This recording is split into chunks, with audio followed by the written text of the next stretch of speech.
Ya, assalamualaikum warahmatullahi wabarakatuh. Selamat pagi anak-anak semuanya. Salam hangat, salam sehat selalu untuk anak-anak semuanya ya. Nah, sebelum kita memulai pembelajaran kita pada pagi hari ini, Bapak ingin kalian melihat kiri kanannya, samping tempat duduknya, apakah masih ada sampah atau kotoran yang berserakan. Kalau iya, tolong diambil dan juga dipungut untuk nanti pas istirahat dibuang di tempat sampah. Nah, selanjutnya sebelum kita memulai pembelajaran kita pada pagi hari ini, tolong dilihat kiri kanannya apakah teman-temannya ada yang belum masuk atau mungkin ada yang diberi izin atau disampaikan izin dari teman-temannya, apakah sakit atau ada kendala untuk mengikuti pembelajaran kita pada pagi hari ini.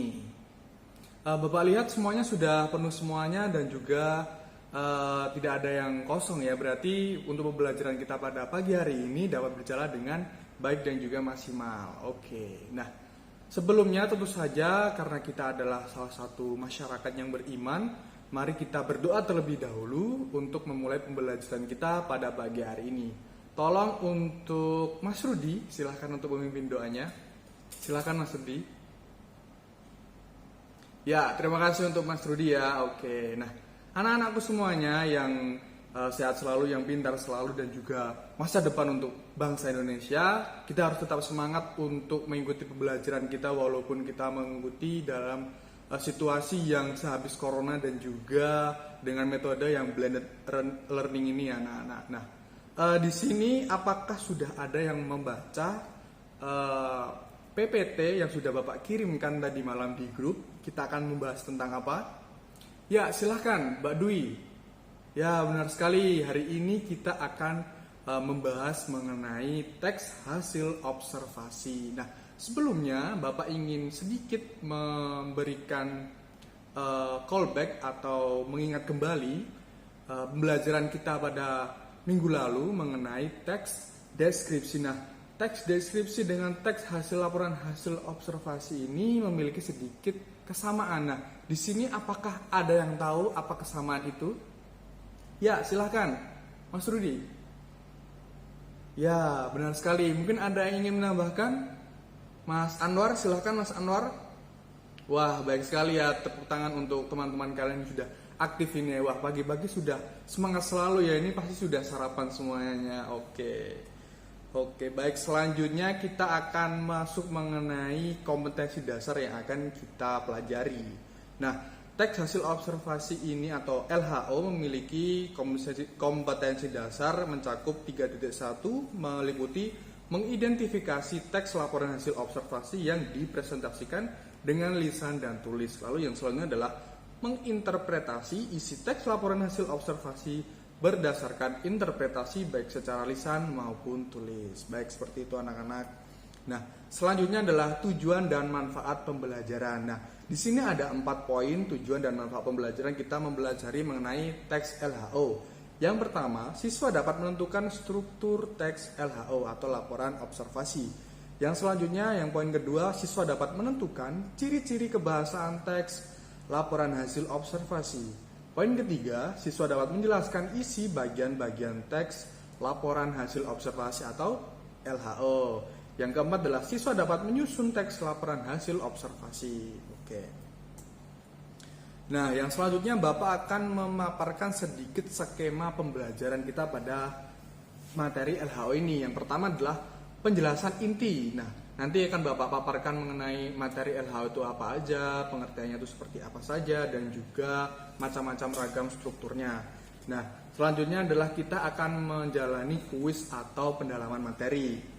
Ya, Bapak sudah siapkan, sudah sampaikan juga di Google Classroom masing-masing, nanti bisa diakses setelah Bapak beri waktu untuk mengerjakan. Nah, selanjutnya adalah membentuk kelompok. Nanti kelompok ini akan mengerjakan tugas dan juga sedikit bekerja sama antar kelompok untuk lebih mendalami lagi teks LHO ini. Yang selanjutnya adalah mengidentifikasi masalah inti. Baik, seperti itu anak-anak. Nah, di bawah sudah Bapak cantumkan sedikit motivasi dari Bapak, di mana pelaut yang tangguh tidak lahir dari laut yang tenang. Jadi selama kita mengarungi pembelajaran kita pada pagi hari ini, anak-anak harus tetap tegar, harus tetap kuat, karena ketika kalian ingin menjadi lebih dan juga lebih meningkat dari sebelumnya, kalian harus kuat karena tidak ada kesuksesan yang diraih dengan cara yang mudah. Nah, selanjutnya kita akan masuk mengenai apa itu teks LHO. Nah, sebelumnya di sini adakah yang pernah mengikuti perlombaan atau mengikuti penelitian dengan guru atau dengan teman-teman yang lainnya? Ada yang bisa menunjukkan? Mbak Bella, oke, bagus sekali. Pernah mengikuti apa Mbak Bella? Oh, lomba LKTI ya berarti. Nah, untuk lomba LKTI sendiri itu salah satu sumbernya itu bisa berdasarkan dari teks LHO anak-anak. Jadi ketika kalian mempelajari teks LHO ini, suatu saat jika kalian ingin mengikuti lomba-lomba juga sangat dibutuhkan. Jadi manfaatnya itu akan kita ambil, akan kita nikmati ketika kita menjalani perlombaan, mengikuti kegiatan akademis yang membutuhkan penelitian-penelitian seperti itu. Nah, selanjutnya kita akan masuk mengenai pengertian teks LHO. Nah, di sini sudah Bapak tampilkan di PPT, adakah yang bisa membantu membacakan? Ya, silakan Mas Arul. Wah, bagus sekali ya, lantang sekali suara Mas Arul ya. Terima kasih Mas Arul. Nah, teks LHO adalah teks laporan hasil observasi yang menghadirkan informasi tentang suatu hal secara apa adanya, lalu dikelompokkan dan dianalisis secara sistematis sehingga dapat menjelaskan suatu hal secara rinci dan dari sudut pandang keilmuan. Nah, di sini kita garis bawahi sudut pandang keilmuan. Tadi Bapak sudah katakan bahwa sudut pandang keilmuan itu berarti kita gunakan dalam bidang akademis kita anak-anak.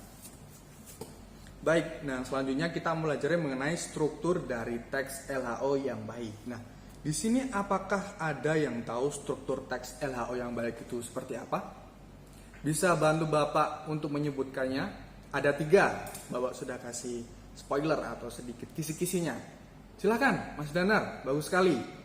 Ya, benar sekali, tepuk tangan untuk Mas Danar, tepat sekali ya. Ini terbukti sudah membaca materi dari Bapak ya ini Mas Danar ya, dapat dijadikan contoh teman-teman semuanya. Bagus. Lanjutkan. Nah, benar yang disebutkan oleh Mas Danar tadi bahwa struktur teks LHO itu ada 3. Yang pertama adalah pernyataan umum atau klasifikasi dan definisi. Yang selanjutnya adalah deskripsi bagian.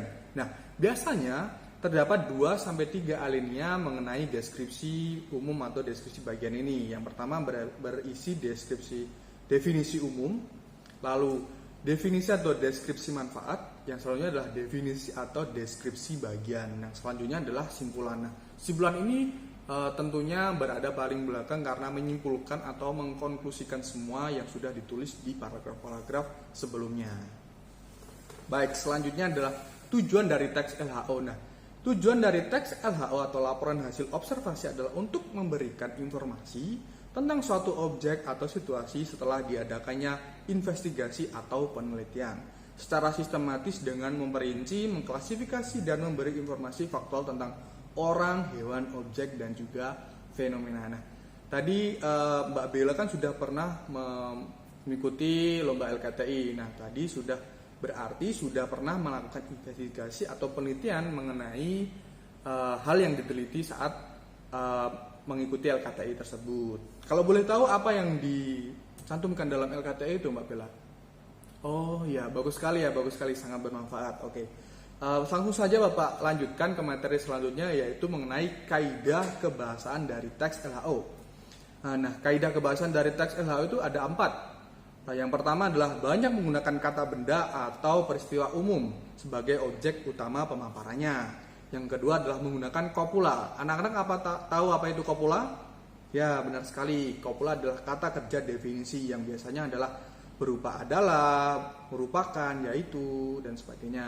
Yang selanjutnya adalah menggunakan kata pengelompokan seperti dipilih, dikelompokkan, terbagi, dan juga terdiri atas. Yang selanjutnya, kaidah selanjutnya adalah menggunakan istilah pada bidang ilmu tertentu. Jadi ketika kita mengkaji atau meneliti mengenai bidang ilmu geografi, maka kebahasaannya menggunakan bahasa-bahasa ilmu geografi.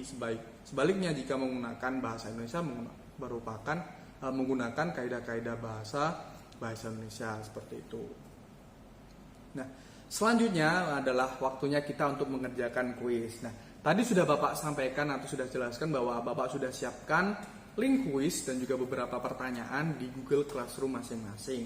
Nah, nanti anak-anak bisa untuk login di Google Classroom masing-masing lalu mengerjakan kuisnya. Nah, kuisnya nanti berupa pertanyaan yang isinya atau dapat kalian cari materi dari pertanyaan-pertanyaan itu di contoh tes LHO yang sudah Bapak sampaikan atau sudah Bapak cantumkan di PPT berjudul Makhluk di Bumi. Nanti bisa dibaca terlebih dahulu lalu dikerjakan seperti itu anak-anak. Nah, mungkin Bapak akan kasih waktu selama 7 menit untuk mengerjakan dan juga untuk memahami makhluk di bumi. Nanti jangan lupa untuk di screenshot juga ya hasil pengerjaan teman-teman anak-anak semuanya. Baik, selanjutnya kita akan masuk mengenai identifikasi. Nah, tadi kan anak-anak sudah mengerjakan kuisnya. Mungkin ada yang kesulitan atau sedikit kendala, bisa disampaikan. Oh, agak sedikit error ya. Wah, nanti mungkin lebih diteliti lagi saat mengerjakan agar tidak terlupakan. Nah, selanjutnya Bapak akan bentuk kalian untuk menjadi beberapa kelompok karena di sini ada 20 anak ya kalau tidak salah ya. Ya, berarti nanti dibentuk 4 atau 5 kelompok. Jadi satu kelompok bisa 4 atau 5, nanti terserah kalian dan juga kesepakatannya saja. Untuk kelompoknya juga saya berikan kepada ketua kelas untuk memilihkannya dan juga membantu Bapak untuk memilihnya. Jadi nanti kelompoknya silahkan kalian untuk mencari teks-teks LHO, mohon maaf, teks-teks LHO. Nanti kalian pastikan bahwa setiap kelompok itu memilih judul yang berbeda. Nah, selanjutnya tolong identifikasi berdasarkan gagasan utama, informasi dalam teks dan juga isinya. Jangan lupa untuk mencantumkan sumbernya. Nah, nanti setelah kalian mengerjakan didiskusikan antar kelompok. Jadi Bapak ingin kita mengkolaborasikan antar satu sama lain kelompok agar kita itu bisa tahu dan juga bisa lebih memahami teman-teman kalian itu seperti apa, pengerjaannya itu apakah lebih baik atau adakah yang bisa harus kita bantu agar lebih baik lagi seperti itu. Jadi nanti setelah kalian berdiskusi lalu mengerjakan, hasilnya nanti dibagikan atau diputarkan ke kelompok lain. Jadi mungkin kelompok 1 ke kelompok 2, kelompok 2 ke kelompok 3 dan juga seterusnya seperti itu. Nah, setelah kalian didiskusikan dan juga dibandingkan, nanti tolong dinilai hasilnya. Jadi setiap kelompok nanti ada mengumpulkan 2, yaitu hasil diskusi tadi, lalu perbandingannya antar kelompok. Oke, seperti itu. Mungkin silahkan untuk mengerjakan anak-anak semuanya.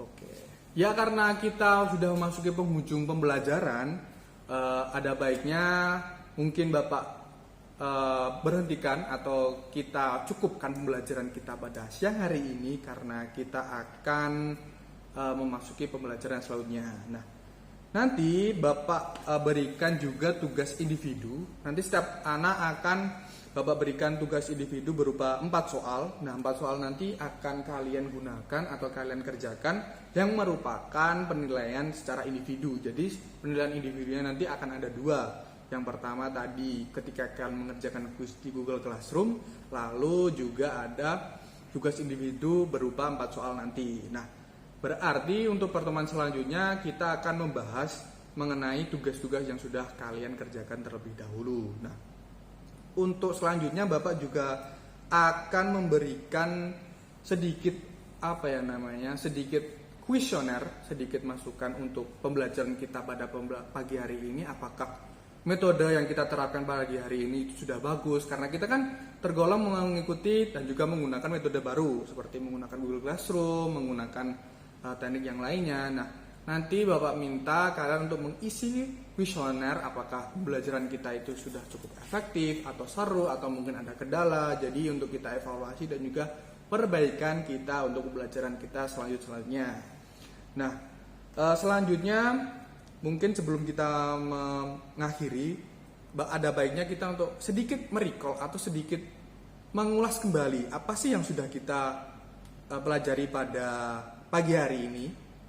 Nah, di sini apakah ada yang bisa menyebutkan pengertian dari teks LHO itu apa? Ya, silakan, Mbak Desi. Ya, bagus sekali, sudah benar dan sudah tepat sekali ya.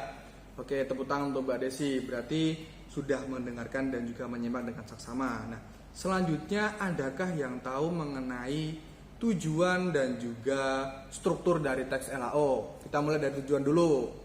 Silahkan untuk Mas Anwar. Ya, baik, tujuannya. Adakah yang bisa menambahi jawaban dari Mas Anwar mengenai tujuan dari teks LAO tadi? Ya, silahkan Mas Arul. Ya, baik, benar sekali ya. Tepuk tangan untuk teman-teman kalian ya. Selanjutnya, strukturnya nih, adakah yang sukarelawan untuk menyebutkannya? Tak ada 3 tadi. Ya, benar sekali. Strukturnya ada pernyataan umum, deskripsi bagian, simpulan. Wah, saya kira untuk materi yang sudah kita pelajari pagi hari ini sudah cukup baik ya. Sudah kalian pelajari dan juga resapi dengan baik. Sehingga mungkin untuk tugas-tugas dan juga materi yang akan kalian kerjakan di rumah secara individu dan juga berkelompok tadi tidak ada kendalanya. Oke, mungkin itu dulu dari yang sudah kita pelajari. Jangan lupa tugas-tugasnya untuk pengumpulan dari link screenshot dan hasil Google Classroom tadi dikirim ke WA Bapak. Terima kasih atas perhatian anak-anak, terima kasih atas antusiasme anak-anak. Semoga bisa bermanfaat bagi kita semua. Akhir kata, wassalamualaikum warahmatullahi wabarakatuh.